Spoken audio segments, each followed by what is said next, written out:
கரூர் சம்பவத்திற்கு பிறகு தாவேகா தலைவர் விஜயின் செயல்பாடு எப்படி இருக்கிறது என பொன்னேரி பகுதி மக்களிடம் எமது செய்தியாளர் பாஸ்கர் எழுப்பிய கேள்விக்கு பொதுமக்கள் அளித்த பதில்களை பார்க்கலாம். கரூர் சம்பவம் குறித்து தாவேகா தலைவர் சம்பவ பிறகு அவர் செயல்பாடுகள் எப்படி பார்க்குறீங்க?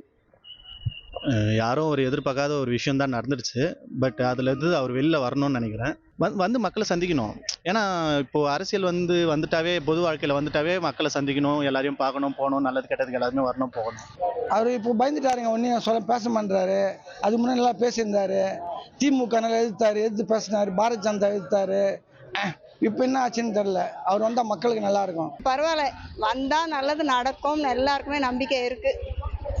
அந்த நம்பிக்கை அவர் காப்பாற்றுவார் நினைச்சிட்டு இருக்கோம், அவ்வளோதான். செயல்பாடுகள் என்ன பண்ணுறது, எல்லாருக்குமே வாழ்க்கையில் சரிவுகளும் வெற்றிகளும் நோக்கி வரும். ஒவ்வொரு அரசியல் கட்சி பின்னாடி இது மாதிரி துயர சம்பவங்க எல்லா அரசியல் கட்சியிலும் இருக்குது, இந்தியா முழுக்க.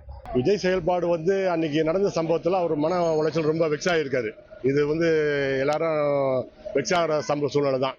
அந்த சம்பவத்துக்கு விஜய் காரணம் சொல்ல முடியாது. ஏன்னா மக்கள் தான் தன்னை பாதுகாத்துக்கணும். இனி செல்லும் இடமெல்லாம் செய்தி. தந்தி டிவியின் வாட்ஸ்அப் சேனலை ஃபாலோ பண்ணினா செல்ல இருக்கும் இடமெல்லாம் செய்தி. இதோ QR கோட், இப்பவே ஸ்கேன் பண்ணுங்க, ஃபாலோ பண்ணுங்க.